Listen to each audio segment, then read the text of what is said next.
सुप्रभात विद्यार्थियों, आज हम अपनी हिंदी पाठ्य पुस्तक बसंत के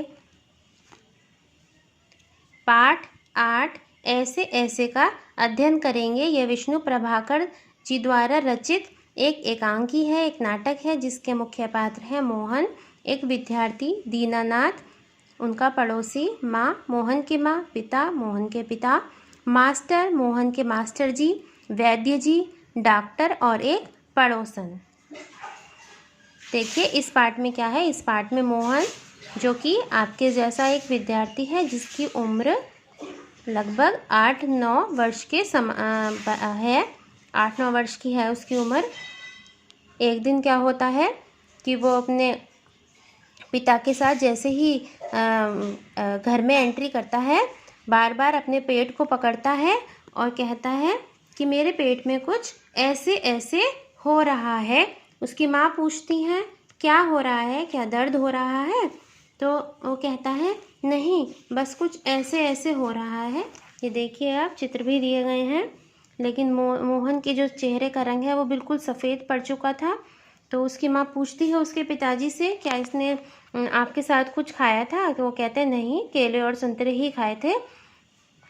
उसकी माँ उसे हींग चूरन सब देती है, लेकिन उसके पेट में आराम नहीं होता। तभी उसके जो पिता हैं वो डॉक्टर को फ़ोन करते हैं कि मेरा बेटा तो एकदम सही था, मोहन के पेट में पता नहीं क्या हो रहा है, बस वो ऐसे ऐसे ही किए जा रहा है कि बस ऐसे ऐसे हो रहा है। कहते हैं नहीं। वो पूछता है डॉक्टर, कुछ क्वेरीज़ करता है कि क्या नाम है, क्या मोहन ने कुछ उल्टा सीधा तो नहीं खाया, क्या वो अच्छे तरह फ्रेश हुआ था? लेकिन वो कहते हैं नहीं, सब सही था। न जाने क्यों अब जब बहुत देर से बस यही कहे जा रहा है कि मेरे पेट में कुछ ऐसे ऐसे होता है। इतने में ही जब वो डॉक्टर साहब फ़ोन रख देते हैं और वो कहते हैं कि डॉक्टर साहब अभी पहुंचने ही वाले होंगे, इतने में ही मोहन के जो पड़ोसी हैं दीनानाथ जी, वो घर में एंट्री करते हैं और वो कहते हैं कि मोहन ने तो घर में ही नहीं पूरे मोहल्ले में रौनक कर रखी है, पूरे में ही शोर मचाता फिरता है, ये तो बहुत बड़ा ही नटखट है, न जाने इसे क्या हो गया। दीनानाथ जी कहते हैं कि कोई मामूली तकलीफ़ तो नहीं मालूम होती है, कुछ बड़ी तकलीफ़ लगती है। तो इतने में ही क्या होता है, वैद्य जी घर में आते हैं और वो पूछते हैं कि मोहन बताओ क्या हुआ, क्या तुम वो उसके कुछ चेक करते हैं, हाथ पकड़कर नब्ज़ चेक करते हैं। कहते हैं कि आपके पेट में कब्ज हुई है, हो सकता है वात वायु बढ़ गई हो, इस वजह से ऐसा दर्द हो रहा हो, कोई बात नहीं। वो कहता है कि नहीं, बस मेरे पेट में ऐसे ऐसे ही हो रहा है। ये बहुत ही फ़नी सी स्टोरी है क्लास, आप लोगों को ज़रूर रीड करनी चाहिए पूरी। उसके बाद क्या होता है, वैद्य जी कुछ पुड़िया दे जाते हैं कि गर्म पानी से ये पुड़िया दे देना, और मोहन के जो पिताजी हैं वो उन्हें 5 रुपये का नोट देते हुए उनकी फ़ीस भरते हैं। उसके जस्ट बाद ही डॉक्टर साहब घर में प्रवेश करते हैं और मोहन से पूछते हैं कि क्या हुआ मोहन? तो मोहन कहता है कि नहीं, बस ऐसे ऐसे हो रहा है मेरे पेट में। तो कहते हैं डॉक्टर ये तो बड़ी टेंशन वाली बात है, आखिर है क्या?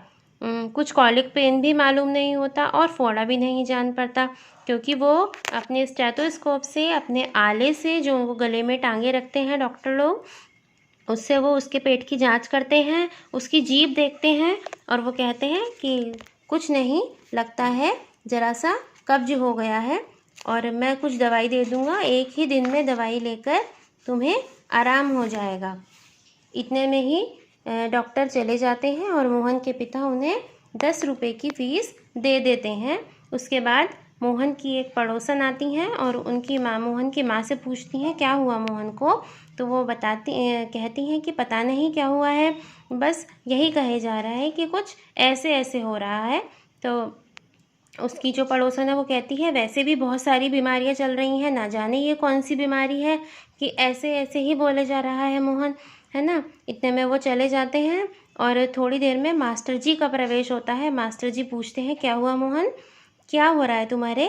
तो वो कहता है नहीं, बस मेरे पेट में तो ऐसे ऐसे ही हो रहा है। मोहन कहते हैं, मास्टर जी कहते हैं मोहन की दवा वैद्य और डॉक्टर के पास नहीं, इसकी जो ऐसे ऐसे की बीमारी है वो मैं जानता हूँ, ये इस उम्र के बच्चों को हो ही जाती है। तो वो पूछते हैं कि मोहन बताओ क्या तुम्हारा काम पूरा हुआ? चलो ठीक है, तुम कल स्कूल मत आना, लेकिन ये बताओ काम पूरा करा या नहीं? मोहन कुछ देर तो चुप रहता है और फिर कहता है नहीं। नहीं के इनकार में वो अपना सिर हिलाता है। तो मास्टर जी समझ जाते हैं कि ये जो ऐसे ऐसे वाली बात है ये क्या था, ये मोहन का एक बहाना था ताकि उसे काम ना करना पड़े। ये उसका काम ना करने का डर था और मोहन यह बात सुनकर सहसा मुंह छुपा लेता है, क्योंकि मोहन ने महीना भर तो भाई मौज मस्ती करी। अब बारी आई स्कूल जाने की तो मोहन का काम पूरा नहीं था। अब सब उसे चौंकन्ने से देखते हैं। मोहन की माँ ठगी सी रह जाती है, मतलब चौकन्नी सी हो जाती है। और मोहन के पिता जैसे ही आते हैं तो माँ बताती है क्या देखिए क्या है, स्कूल ना काम करने का डर है, ये ऐसे ऐसे कोई पेट का दर्द नहीं। दवा की शीशी उसके पिता के हाथ से छूट जाती है और दोनों ही ठगे से रहते हैं। सभी उसे देखते रहते हैं और बाद में बहुत हंसते हैं। वाह जी बेटा वाह, तुमने तो हमें खूब छकाया। तो यही है ये स्टोरी, एक बहुत ही प्यारी फ़नी स्टोरी है। आप सब लोग इसे पढ़ें और एंजॉय करें।